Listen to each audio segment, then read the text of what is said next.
Astaghfirullah. Bismillahirrahmanirrahim. Assalamualaikum warahmatullahi wabarakatuh. Alhamdulillah wassalatu wassalamu ala rasulillah wa ala alihi wa sahbihi wa mawalah wa la hawla wa la quwwata illa billahi wa ba'du. Kita lanjutkan kajian kita, masih membahas tafsir singkat dari surah Al-Baqarah, dan kita masuk pada ayat ke 161.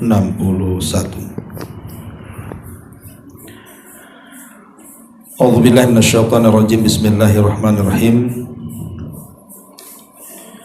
Innal ladzina kafaru wa matu wa hum kuffarun ulaika alaihim la'natullahi wal malaikati wan nasi ajmain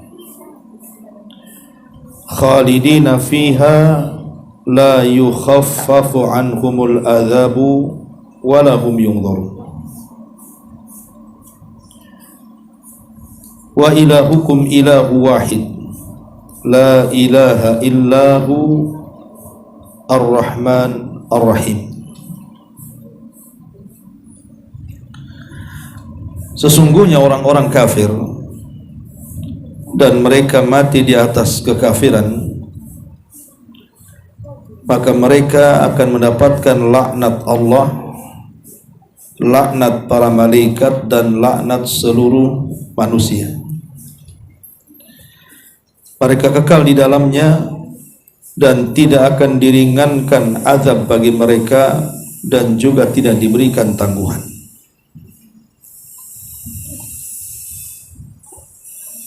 Dan sesembahan kalian adalah sesembahan yang satu. Tidak ada yang berhak disembah kecuali Dia, dan Dia Zat yang Maha Penyayang lagi Maha Pengasih. Di sini Allah Subhanahu wa taala menjelaskan kondisi orang-orang kafir yang masuk neraka. Allah Subhanahu wa taala mengatakan, innal ladzina kafaru, sesungguhnya orang-orang kafir. Tentu kafir ini bermacam-macam. Ada yang kafir asli, memang dari kecil dia kafir, terlahir dari ibu bapa yang kafir, ataupun kafir karena murtad. Dulunya dia muslim, kemudian dia murtad menjadi Nasrani ataupun menjadi Yahudi atau menjadi agama-agama di luar daripada Islam, akhirnya jadi kafir. Ataupun kafir karena kemunafikan, munafik keyakinan, menampakkan hanya zahirnya Islam tapi hatinya dipenuhi dengan kebencian. Lah, tiga-tiganya kafir. Mau kafir asli, mau kafir murtad, mau kafir munafik, tiga-tiganya kafir. Lah, kalau seandainya tiga kelompok ini mereka diwafatkan oleh Allah Subhanahu wa taala dalam kondisi belum bertobat kepada Allah Subhanahu wa taala, alias mereka mati di atas kekafiran, maka Allah Subhanahu wa taala ancam mereka, ulaika alaihim la'natullah, maka mereka akan mendapatkan laknat Allah.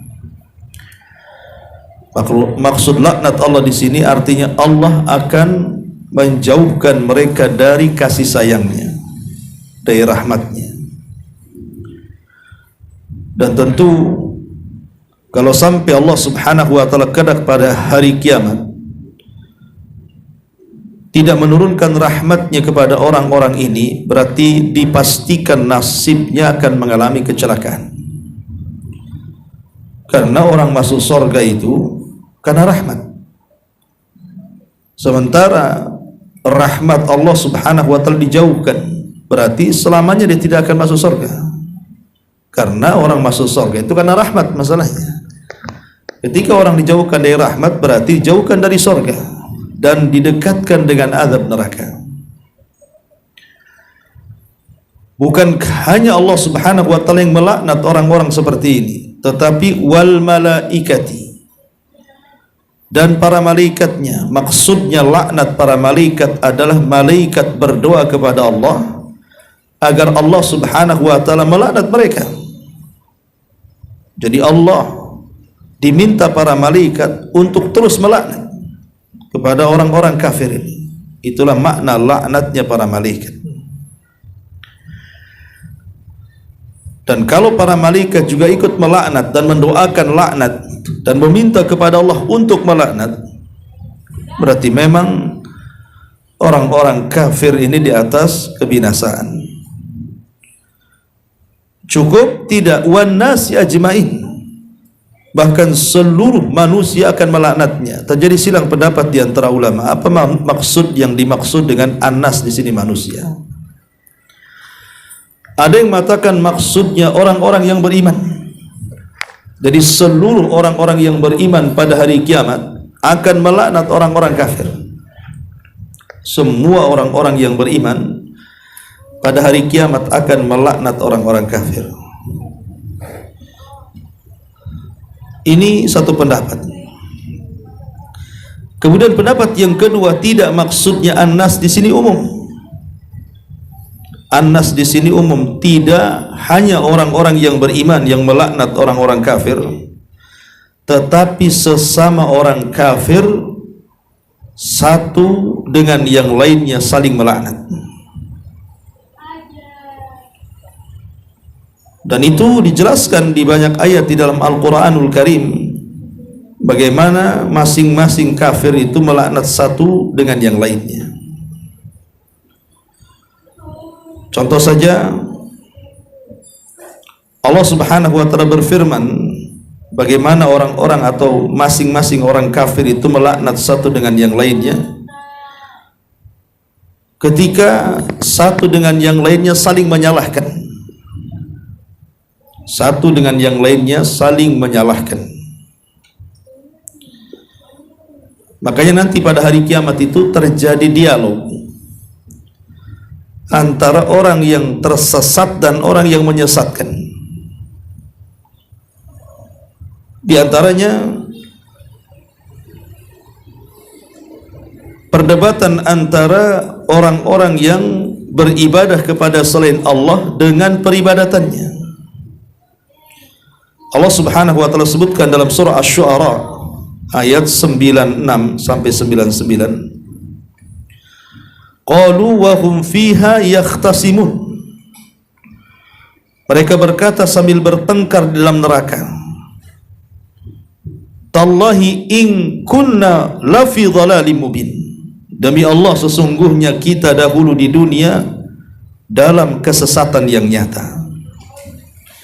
Idnu sawwikum bi rabbil alamin, karena kita mempersamakan kamu berhala-berhala dengan Tuhan seluruh alam. Wa ma adallana illal mujrimun, dan tidak ada yang menyesatkan kita kecuali orang-orang yang berdosa. Artinya antara orang yang menyembah dan yang disembah itu akan bertengkar di neraka, saling melaknat satu dengan yang lainnya. Termasuk juga dijelaskan dalam surah Ghafir ayat 47-48. Allah mengatakan wa idyatahajuna finnar fayaqulu dhu'afa lilladzina istakbaru inna kunna lakum taba'an fahal antum mughnuna 'anna nasiban minan nar qala alladzina istakbaru inna kulla fiha inna kulla fiha innallaha qad hakama bainal ibad.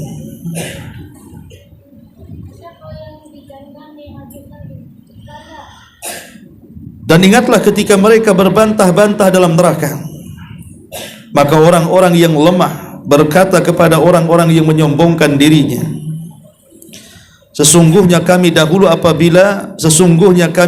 adalah pengikut-pengikutmu, maka dapatkah kamu melepaskan sebagian azab api neraka yang menimpa kami?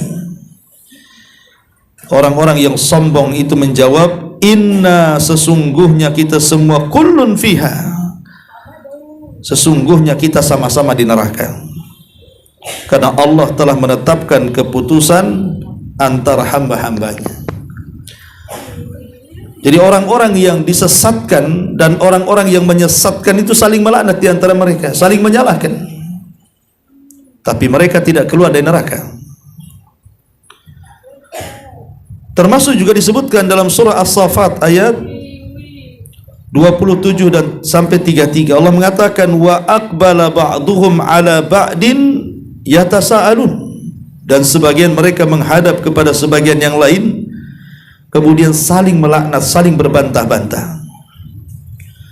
Qalu innakum kuntum ta'tunana anil yamin. Sesungguhnya pengikut-pengikut mereka berkata kepada pemimpin-pemimpin mereka, kamulah dahulu datang kepada kami dari kanan. Qalu bal lam takunu mu'minin. Maka pemimpin-pemimpin mereka menjawab, tidak, bahkan kamulah yang tidak mau menjadi orang-orang yang beriman. Wa ma kana lana 'alaikum min sultan bal kuntum qauman taghin. Sedangkan kami tidak berkuasa terhadapmu, bahkan kamu menjadi kaum yang melampaui batas. Fa haqqun 'alaina qaulu rabbina inna ladayya yakin.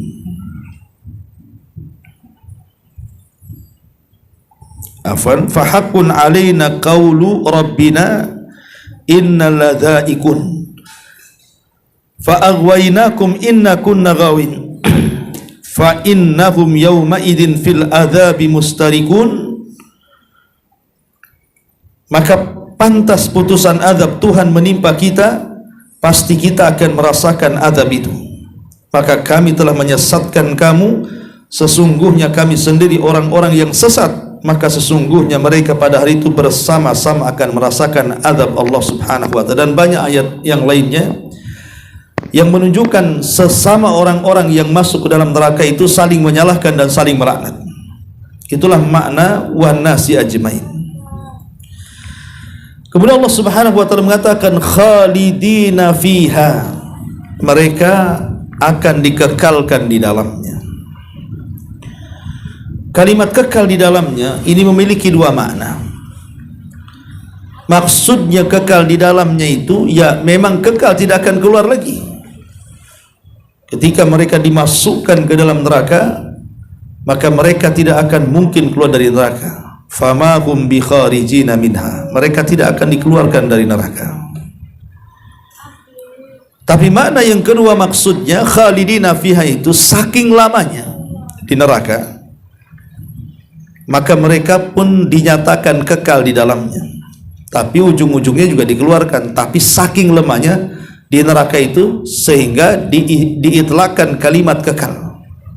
Seperti umpamanya Allah Subhanahu wa ta'ala ketika menceritakan hukum orang yang bunuh diri, maka Nabi SAW mengatakan orang yang bunuh diri itu khalidina fiha, akan dikekalkan di dalamnya. Maksudnya di neraka.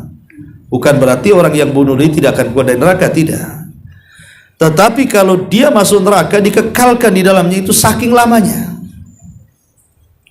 Atau contoh yang lain, Allah Subhanahu wa ta'ala mengatakan dalam surah An-Nisa ayat 93, wa man yaqtul mu'minan muta'ammidan fajaza'uhu jahannam khalidina fiha.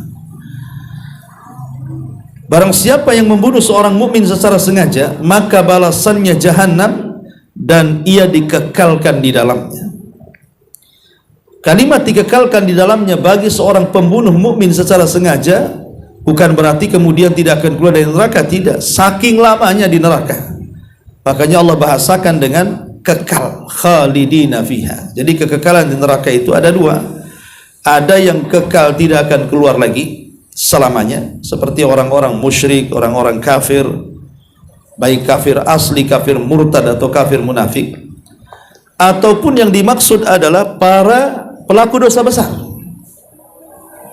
para pelaku dosa besar, para pembunuh, maka mereka akan dikekalkan, maksudnya dilamakan di dalamnya. Karena penyebab-penyebab masuk neraka itu banyak. Penyebab-penyebab masuk neraka itu banyak sekali. Di antaranya karena kekafiran dan kemunafikan. Orang kafir dan munafik itu diletakkan oleh Allah Subhanahu wa taala di neraka yang paling dalam. Walaupun secara tingkatan tentu munafik lebih dalam lagi. Kemudian yang kedua orang murtad. Kemudian di atasnya lagi baru kafir asli. Artinya munafik paling dalam sendiri. Kemudian di atas munafik orang murtad. Kemudian di atasnya orang-orang kafir asli.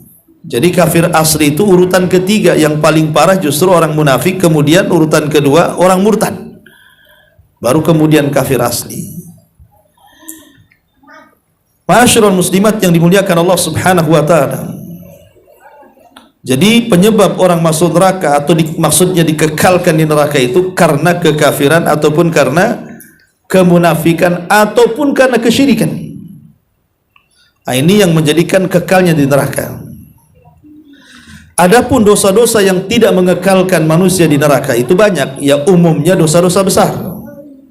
Seperti umpamanya tadi membunuh seorang muslim secara sengaja. Ataupun umpamanya berzina. Kemudian juga makan riba. Kemudian memakan harta anak yatim, termasuk berdusta, ghibah, namimah dan yang semacamnya. Karena dosa itu kan ada dua sumber. Ada yang bersumber dari suluk. Suluk itu dari akhlak. Dan ada yang bersumber dari keyakinan. Lah, dosa yang bersumber dari akhlak ya macam-macam, seperti zina, minum khamar, judi. Itu kan dosa yang muncul dari akhlak, akhlak buruk. Dan itu dorongannya hawa nafsu. Tapi ada dosa-dosa itu yang bersumber dari keyakinan. Dan itu adalah dorongannya syubhat dari syaitan, sehingga kemudian orang bisa menjadi kufur, orang bisa menjadi syirik, melakukan kesyirikan dan lain sebagainya. Nah, di sini Allah mengatakan khalidina fiha la yukhaffafu anhumul adzab.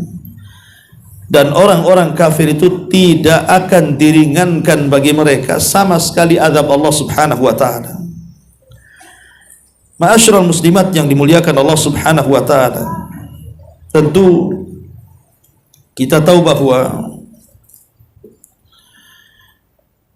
ketika manusia dimasukkan ke dalam neraka, terutama orang-orang kafir, maka mereka akan mengalami penyesalan yang luar biasa.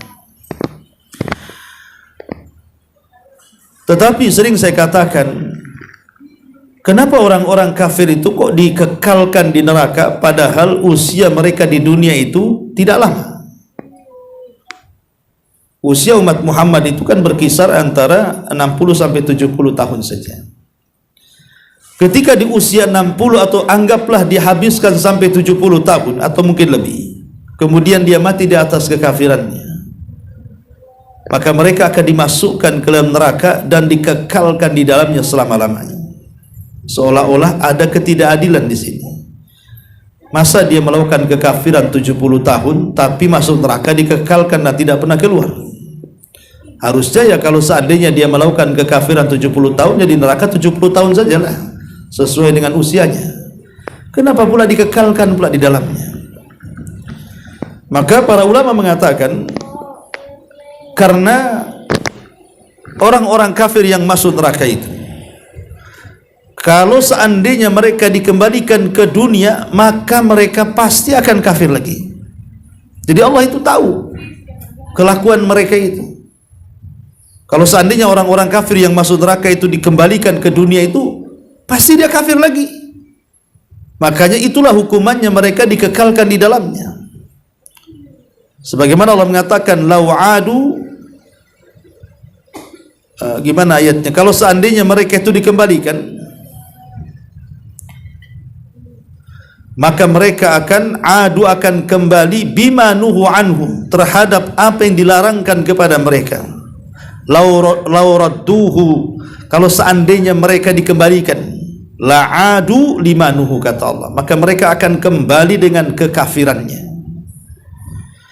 Ada orang yang mengatakan Loh, kalau seandainya Allah Subhanahu wa taala sudah tahu nih, pamannya ada bayi orang kafir, dan Allah kan tahu nanti bayi ini kelak akan jadi kafir dan akan menjadi penduduk neraka. Kenapa Allah tidak mewafatkan di waktu bayi saja, kemudian langsung dimasukkan ke neraka? Kenapa dikasih kehidupan pula di situ? Maka para ulama menjawab, ya, kenapa Allah Subhanahu wa taala tidak mewafatkan dari kecil? Kenapa dibiarkan hidup dengan kekafirannya, supaya mereka masing-masing orang kafir menyaksikan kelakuan mereka, sehingga tidak ada hujah di hadapan Allah bahwa Allah memasukkan mereka ke dalam neraka. Itu karena kehendak kalian, ya. Ma'asyiral muslimat yang dimuliakan Allah Subhanahu wa taala, dan kalimat la yukhaffafu anhumul adzab, mereka tidak akan diringankan dari azab, mereka akan mengalami penyesalan yang luar biasa. Dan itu digambarkan di dalam Al-Quranul Karim, surah Fatir 37. Allah Subhanahu wa taala mengatakan, wa hum yastarihuna fiha rabbana akhrij na'mal salihan ghairal ladzi kunna na'mal awalam nu'ammirkum ma yatadhakkaru fihi man tadhakkara wa ja'akumun nadhir fadhuku fama lidh-dhalimin min nasir. Dan mereka menjerit-jerit dalam neraka itu sambil berteriak-teriak, wahai Tuhan kami, keluarkanlah kami dari azab ini. Kami akan mengerjakan amal-amal saleh yang lain dari apa yang kami pernah kerjakan dahulu di dunia. Lalu Allah Subhanahu wa taala menjawab ucapan mereka dan mengatakan, awalam nu'ammirkum ma yatadhakkaru fihi man tadhakkar.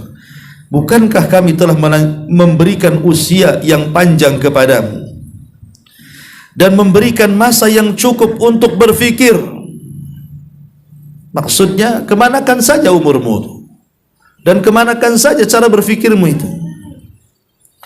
Maka Allah mengatakan, fadhuku fama lidh-dhalimin min nasir. Maka rasakanlah azabku, maka bagi orang-orang zalim itu sama sekali tidak ada penolong bagi mereka. Lihat bahwa Allah Subhanahu wa taala tidak pernah memberikan keringanan azab kepada mereka, walaupun mereka berteriak-teriak. Tetap Allah mengatakan, fadhuku fama lidh-dhalimin min nasir. Rasakan, kata Allah, rasakan azab siksa ini, karena orang-orang zalim itu tidak akan memperoleh satu apapun pertolongan dari Allah Subhanahu wa taala.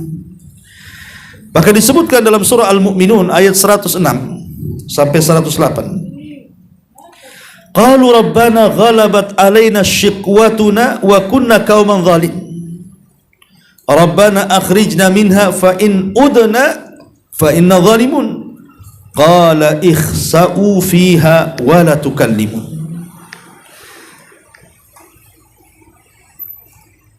Di sini Allah Subhanahu wa taala mengatakan tentang bagaimana ucapan penduduk neraka.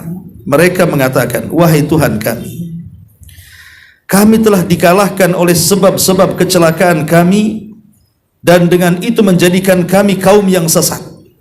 Wahai Tuhan kami, keluarkanlah kami dari neraka, serta kembalikan kami ke dunia. Setelah itu kalau kami kembali lagi mengerjakan kekufuran, maka sungguh kami termasuk orang zalim. Maka Allah katakan, diam kamu dengan kehinaan dalam neraka, dan janganlah kamu berkata-kata memohon satu apapun kepadaku. Lihat, mereka meminta keringanan kepada Allah Azza wa Jalla, tetapi Allah Subhanahu wa taala justru menyumpal lisan-lisan mereka dan disuruh diam dan disuruh merasakan azab Allah Subhanahu wa taala. Dari sini Allah mengatakan, la yukhaffafu anhumul adzab wa la hum yunzarun. Tidak akan diringankan bagi mereka azab yang sangat pedih, dan juga tidak ada tangguhan dari Allah Subhanahu wa taala.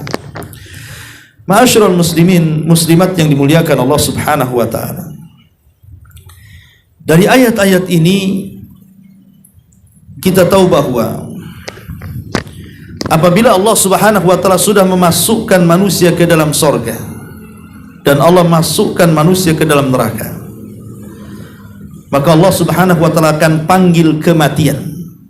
kemudian kematian itu akan dibentuk dalam bentuk kambing kibas, kemudian diberdirikan di antara surga dan neraka. Kemudian disaksikan oleh dua penduduk itu, maka disembelilah kambing jelmaan dari kematian itu. Maka tidak ada lagi kematian karena kematian sudah disembelih. Maka Allah Subhanahu wa taala akan mengirim penyeru untuk menyeru kepada penduduk surga dan mengatakan, ya ahlal jannah khuludun la mauta lakum. Wahai penduduk surga, kekalah kalian, tidak ada lagi kematian bagi kalian. Maka penduduk surga pun merasa bahagia dengan informasi tersebut, karena mereka akan merasakan kenikmatan yang tidak akan berhenti. Kemudian diutus lagi penyeru untuk menyeru kepada penduduk neraka dan mengatakan, ya ahlan nar khuludun la mauta lakum. Wahai penduduk neraka, kekalah kalian dan tidak ada kematian bagi kalian. Ketika kemudian penduduk neraka mendengarkan seperti itu, maka mereka pun menangis dan menyesal, karena mereka akan terus disiksa oleh Allah Subhanahu wa taala dan tidak akan pernah keluar dari situ. Ma'asyiral muslimin muslimat yang dimuliakan Allah Subhanahu wa taala, dan itu digambarkan di dalam Al-Qur'an surah An-Nisa kan, kullama nadijat juluduhum baddalnahum juludan ghairaha liyadhuqul adzab. Allah Subhanahu wa taala mengatakan dalam surah An-Nisa, setiap kali kami kelupaskan kulit mereka, maka kami ganti lagi kulit mereka dengan kulit yang baru. Kemudian kami kelupaskan kembali, kemudian kami ganti lagi dengan yang baru. Terus seperti itu. Untuk apa? Liyadzuqul adzab, agar mereka merasakan azab Allah Subhanahu wa taala. Jadi azab neraka itu seperti itu, akan terus-terusan. Dan di neraka itu tidak ada kematian, yang ada hanya siksaan demi siksaan. Ma'asyiral muslimat yang dimuliakan Allah Azza wa Jalla, makanya dalam ayat ini Allah ingin mengancam mereka, orang-orang kafir yang sebelumnya bicara tentang orang-orang yang sombong akan kebenaran atau orang-orang yang menutupi kebenaran, bahwa itu adalah perbuatan orang-orang kafir. Dan orang-orang kafir itu kalau mati dan mereka dalam kondisi di atas kekafiran, maka mereka akan mendapatkan laknat Allah, laknat para malaikat, laknat seluruh manusia, dan mereka dikekalkan di dalamnya dan tidak diringankan azab sama sekali, dan mereka tidak pernah akan ditangguhkan. Jadi azabnya akan terus menerus. Ya, itulah azab neraka yang digambarkan dalam Al-Quran di sini. Kemudian Allah Subhanahu wa taala mengatakan di sini, wa ilahukum ilahu wahid la ilaha illahu ar-rahman ar-rahim. Dan Tuhan kalian adalah Tuhan yang satu. Tidak ada sesembahan yang berhak disembah kecuali Dia.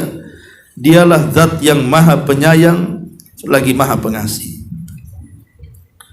Nabi SAW satu hari berkhutbah di haji beliau, Hajjatul Wada. Lah salah satu khutbah beliau di padang Arafah itu adalah, ayyuhan nas, inna rabbakum wahid, inna abakum wahid, wa inna rabbakum wahid, kullukum li adam wa adamun min turab. Kata Nabi SAW berkhutbah itu di hadapan manusia ketika Hajjatul Wada, wahai manusia, sesungguhnya Bapak kalian satu, dan sesungguhnya Rabb kalian juga adalah satu. Kalian semua berasal dari Adam, dan Adam berasal dari tanah. Nabi SAW sudah mengingatkan kepada kita dalam Hajjatul Wada bahwa Rabb kita adalah Rabb yang satu. Itulah yang disebut dengan Esa, Qul huwallahu ahad, Allahus samad. Dan ini bantahan kepada orang-orang Nasrani yang menganggap bahwa Tuhan itu terbagi-bagi. Mereka mengatakan ada Tuhan Anak, Tuhan Ibu, Ruh Kudus, dan begitu seterusnya.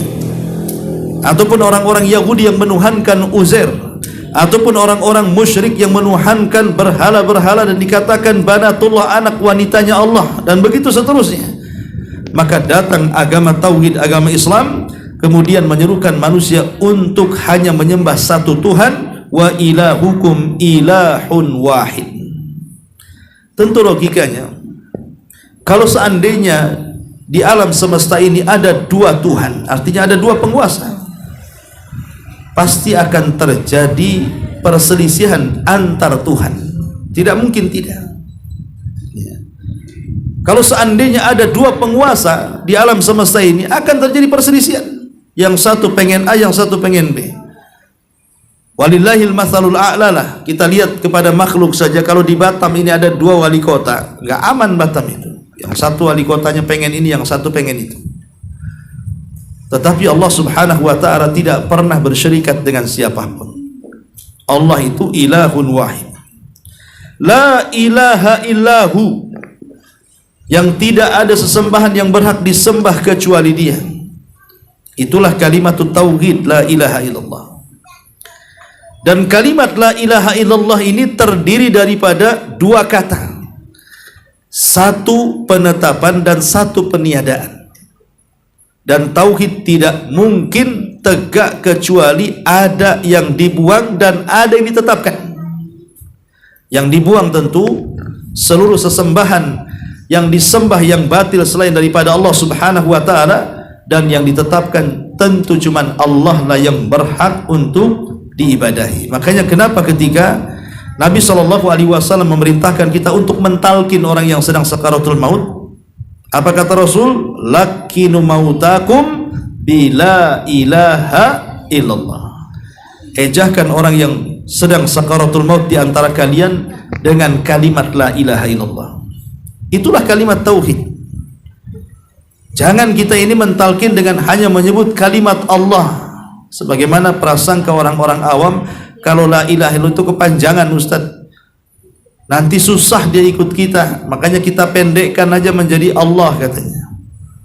Nah, ini kalimat Allah ini bukan tauhid, karena tauhid itu harus ada yang dibuang. Allah itu artinya kan Tuhan, dan semua agama punya Tuhan. Tuhan yang mana yang benar? Makanya kemudian tauhid ini harus ada yang dibuang dan ditetapkan. Dibuang dulu seluruh sesembahan yang batil, baru kemudian ditetapkan hanya Allah subhanahu wa ta'ala yang hak. Itulah la ilaha illahu ar-rahmanur rahim. Ma'asyiral muslimat yang dimuliakan Allah azza wa jalla, kalimat la ilaha illallah adalah kalimat yang karenanya diutus semua para nabi dan rasul. Kalimat yang karenanya diturunkan kitab-kitab langit. Kalimat yang karenanya disyariatkan jihad. Kalimat yang karenanya orang menjadi haram darahnya ditumpahkan, hartanya dibunuh, dan kehormatannya disingkap. Karena orang yang sudah mengucapkan kalimat la ilaha illallah artinya sudah memasukkan dirinya ke dalam Islam. Makanya Nabi SAW pernah marah kepada seorang sahabat namanya Usamah ibn Zaid. Ketika dalam peperangan, Usamah ibn Zaid ini dia mengejar orang kafir. Rupanya masuk ke jalan buntu, tidak bisa keluar orang kafir. Kemudian dihunuslah pedang Usamah ini. Tiba-tiba ketika hendak dibunuh, dia mengucapkan kalimat la ilaha illallah. Maka Usamah tetap membunuhnya, padahal dia sudah mengucapkan kalimat la ilaha illallah. Sampailah perkara ini kepada Nabi SAW. Kemudian Nabi SAW marah kepada Usamah. Ya Usamah, aku dengar engkau membunuh orang yang mengucapkan kalimat la ilaha illallah. Kata Usamah, iya betul wahai Rasul, karena aku yakin dia mengucapkan kalimat itu bukan karena ingin masuk Islam, tapi karena takut dengan pedangku katanya. Ini kan dalam jihad, bisa saja dia berpura-pura, maka tetap kubunuh. Maka Nabi SAW marah dan mengatakan, afala syaqaqta an qalbah ya Usamah, sudah kau bongkar hatinya, sehingga kau mengetahui hatinya itu apakah ikhlas karena Allah itu karena ingin atau karena takut dengan pedang. Maka Usamah terdiam. Kemudian Rasul mengatakan, ya Usamah, kaifa yasna bila ilaha illallah yaumal qiyamah. Wahai Usamah, bagaimana dengan la ilaha illallah nanti pada hari kiamat kalau dia datang kepada Allah mengadu orang yang mengucapkannya kau bunuh, katanya. Akhirnya Usama pun terdiam dan terus terdiam dan mengatakan, laitani aslamtu yauma idzin, duhai kiranya aku baru masuk Islam, katanya. Karena orang yang baru masuk Islam nggak pernah dimarahi Nabi, kan dia sudah lama masuk Islam, bahkan dia terlahir dari ibu bapak yang muslim karena dia putra daripada Zaid ibn Harithah, anak angkat Nabi SAW. Tapi lihat bagaimana Rasul SAW membela orang yang mengucapkan kalimat la ilaha illallah, padahal dalam konteks peperangan itu yang Rasul mengatakan al harbu kaidun, peperangan itu tipu daya, bisa saja dia menipu. Tetapi karena diucapkannya kalimat mulia, Nabi SAW tetap membelanya. Ma'asyiral muslimat yang dimuliakan Allah Subhanahu wa taala. Bahkan kalau kita lihat tentang hadis bitoqah. Hadis bitoqah itu hadis kartu sakti. Ketika nanti pada hari kiamat Allah Subhanahu wa taala akan mendatangkan ke hadapannya seorang laki-laki yang di tangannya membawa 99 catatan amal dosanya.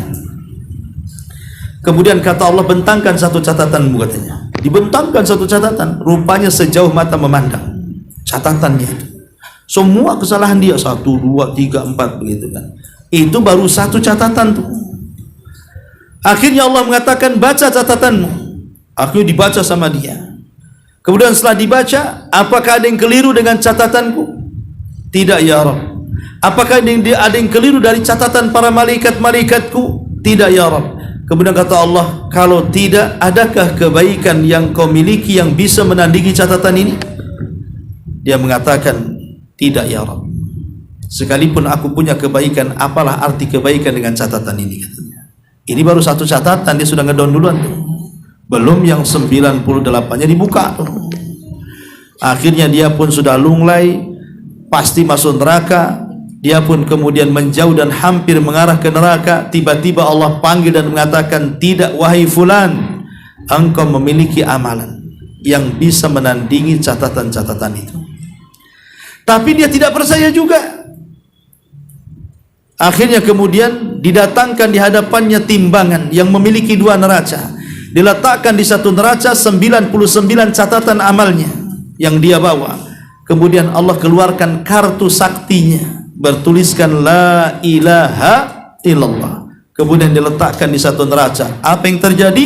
Tasat bihinna la ilaha illallah. Tiba-tiba kalimat itu melesat ke langit tanda berat, dan yang 99 catatan itu ke bawah tanda ringan. Artinya ketika orang ini meninggal, dalam hatinya masih meyakini la ilaha illallah dan tidak menyekutukan Allah. Selamat dia dengan itu. Ya, makanya disebut kartu sakti la ilaha illallah itu. Ya tentu kalimat la ilaha illallah ini tidak hanya sekedar diucap saja, bisa bermanfaat bagi para pengucapnya, tapi lebih daripada itu kan ada konsekuensi hukumnya. Karena la ilaha illallah itu sama dengan sholat, ada syaratnya, ada rukunnya.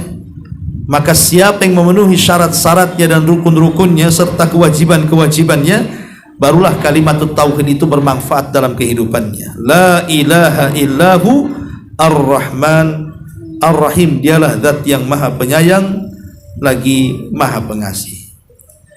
Kalimat ar-Rahman dan ar-Rahim ini memiliki sifat yang sama, sifatur rahmah. Kalimat ar-Rahman ar-Rahim ini sifatnya sama. Ar-Rahman sifatnya rahmat, ar-Rahim juga sifatnya rahmat. Artinya ar-Rahman, Allah itu zat yang maha pemberi rahmat, dan ar-Rahim juga sama, zat yang maha pemberi rahmat. Lalu apa bedanya Rahman dengan Rahim? Kalau Rahman itu lebih umum, kalau Rahim itu lebih khusus. Rahman itu mencakup mu'minuhum wa kafiruhum, baik orang kafirnya baik orang Islamnya. Tapi kalau Rahim tidak diberikan kecuali orang yang beriman. Jadi Rahman itu lebih luas, ya, rahmat Allah lebih luas. Lihat orang kafir itu, ada yang mencaci maki Allah, ada yang kurang ajar dengan Allah, ada yang menyekutukan Allah, tapi tetap saja Allah berikan kehidupan kepada mereka. Allah kasih kerjaan, Allah kasih kesehatan, Allah kasih rumah, kasih kendaraan. Lah kenapa mereka tidak diadab? Itulah rahmat Allah luas. Karena Allah memiliki nama Ar-Rahman. Tetapi Ar-Rahim itu bagi orang-orang yang beriman saja. Kenapa? Karena rahmat Allah kepada orang kafir itu sebatas di dunia saja. Tapi di akhirat mereka tidak akan mendapatkan rahim. Yang mendapatkan rahim hanyalah orang-orang yang beriman. Wallahu a'lam bishawab. Ini di antara tafsir singkat dari Al-Baqarah 161 sampai 163. Wallahu a'lam. Baik. Sampai di sini silakan. Kalau ada yang bertanya.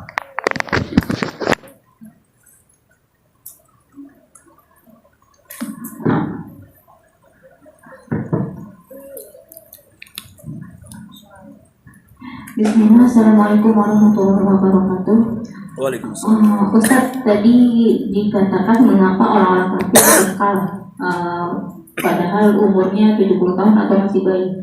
Bukankah bayi itu fitrahnya mereka itu Islam, Ustaz? Ya, alhamdulillah. Maksudnya yang saya katakan adalah kenapa orang-orang kafir itu dikekalkan di neraka padahal dosa mereka itu tidak lama di dunia. Berarti kan kesannya Allah tidak adil di sini. Kalau adil itu kan sesuai dengan usia dia berbuat dosa. Harusnya kalau dia berbuat dosa 60 tahun ya di neraka 60 tahun saja lah. Tapi kenapa kemudian dikekalkan di dalamnya? Makanya kemudian Allah menjelaskan, karena orang-orang kafir itu kalau mereka masuk neraka kemudian Allah buat lagi dunia ini kemudian dikembalikan ke dunia, pasti dia kafir lagi. Lah itulah, dan tentu dengan pengetahuan Allah pasti mereka kafir lagi. Makanya Allah dengan tabiat mereka yang suka mengulang-ulang kekafiran itu Allah kekalkan di neraka. Ya. Kemudian timbul pertanyaan, timbul syubhat. Loh, kalau memang Allah sudah tahu bahwa orang kafir itu akan masuk neraka, akan dikekalkan di neraka, kenapa diberikan kesempatan hidup di dunia? Kenapa enggak waktu bayi dimatikan saja? Karena pengetahuan Allah bahwa dia nanti kalau sudah besar jadi kafir. Ya, langsung aja lah dimasukkan ke dalam neraka, dimatikan, masukkan ke neraka. Kenapa Allah kasih kehidupan bagi mereka? Maka dijawab bahwa mereka diberikan kehidupan sampai bertahun-tahun sampai mengalami kematiannya supaya tidak ada hujah alasan di hadapan Allah kenapa aku dimasukkan ke neraka. Amalan apa yang aku kerjakan emangnya sehingga aku masuk neraka ini? Makanya Allah dibuat dia hidup supaya dia menyaksikan dirinya siapa dia. Supaya kekafirannya itu bukan karena mengikuti tulisan Allah bahwa dia kafir, tidak, tapi kekafirannya karena kehendak dia. Dan Allah sudah memilihkan ini jalan yang baik, ini jalan yang buruk. Kau pula mau ingin yang jalan buruk, inilah akibatnya, gitu maksudnya. Jadi supaya tidak ada hujah di hadapan Allah bahwa mereka masuk neraka begitu saja, tidak, karena perbuatan buruk mereka sesuai dengan kehendak mereka. Itulah makanya tidak diwafatkan, tapi diberikan kehidupan sama dengan orang-orang yang beriman. Itu maksudnya. Wallahu a'lam.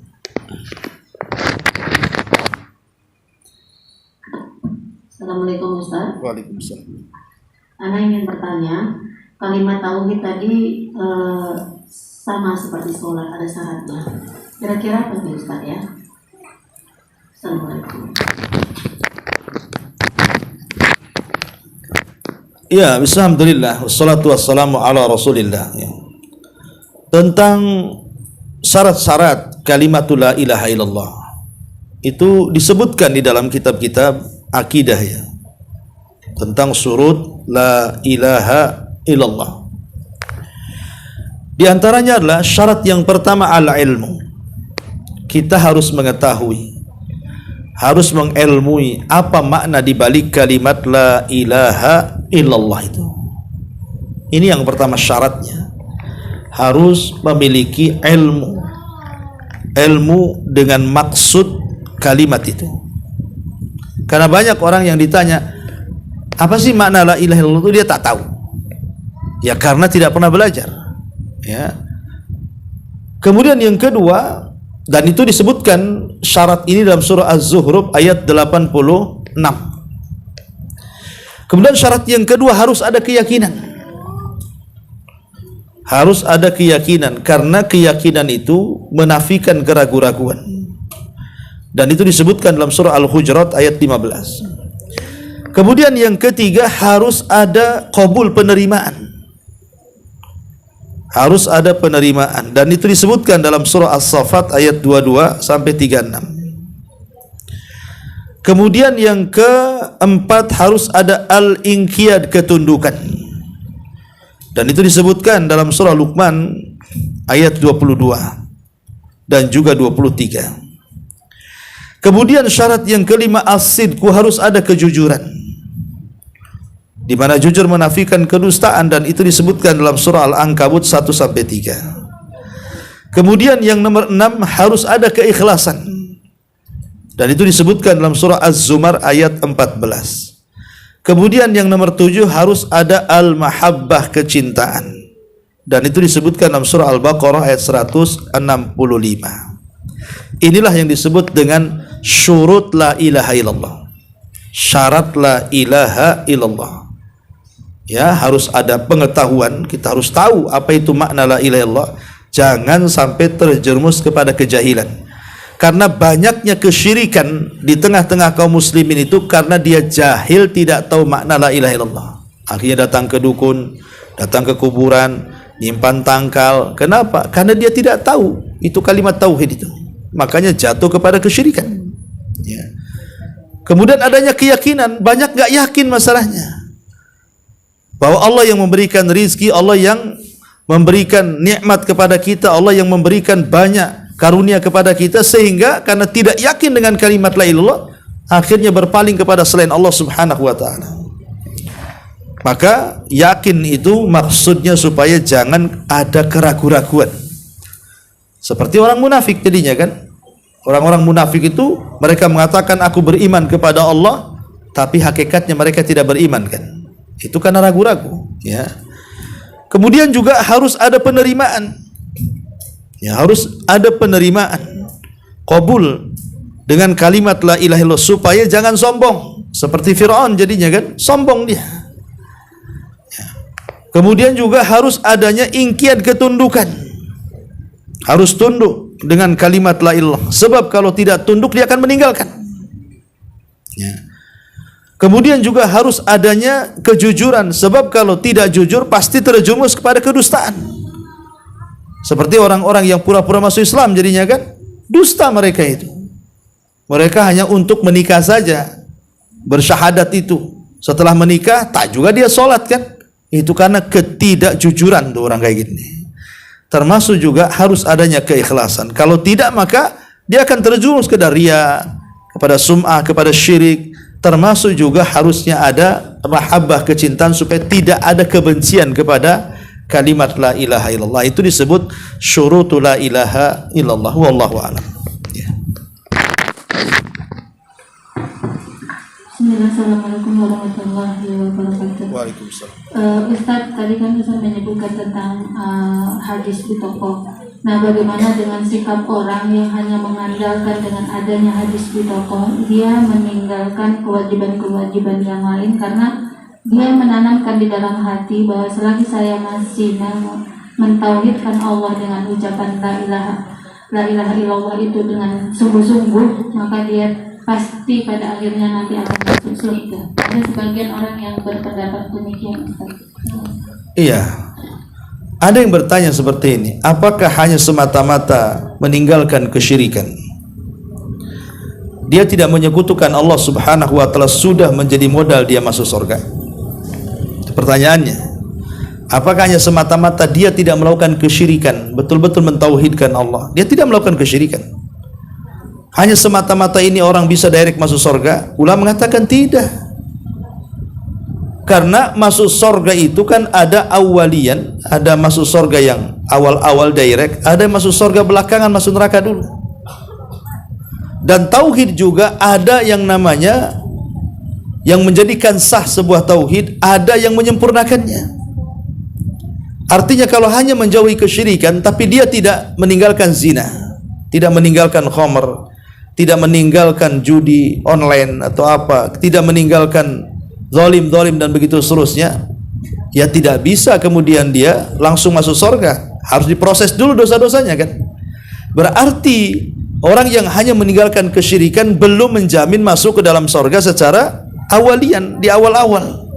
Karena penyempurna tauhidnya itu masih tidak sempurna, masih ditinggalkan, yaitu meninggalkan dosa-dosa besar.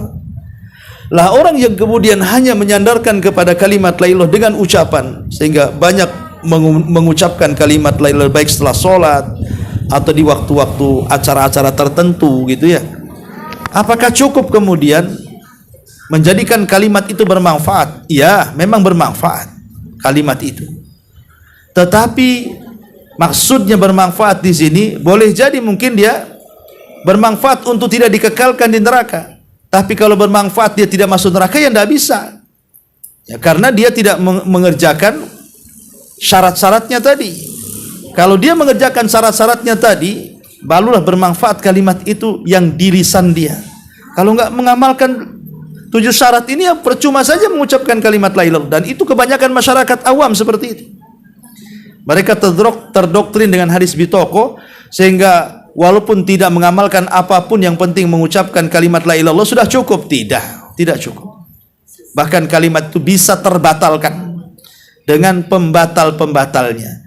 Karena la ilaha illallah juga ada pembatal-pembatalnya, dan pembatalnya banyak yang disebut dengan nawaqidul Islam, pembatal-pembatal keislaman. Itu ada 10 disebutkan dalam kitab Syekh Muhammad bin Abdul Wahab, tapi juga ada yang mengatakan lebih daripada 10. Wallahu a'lam.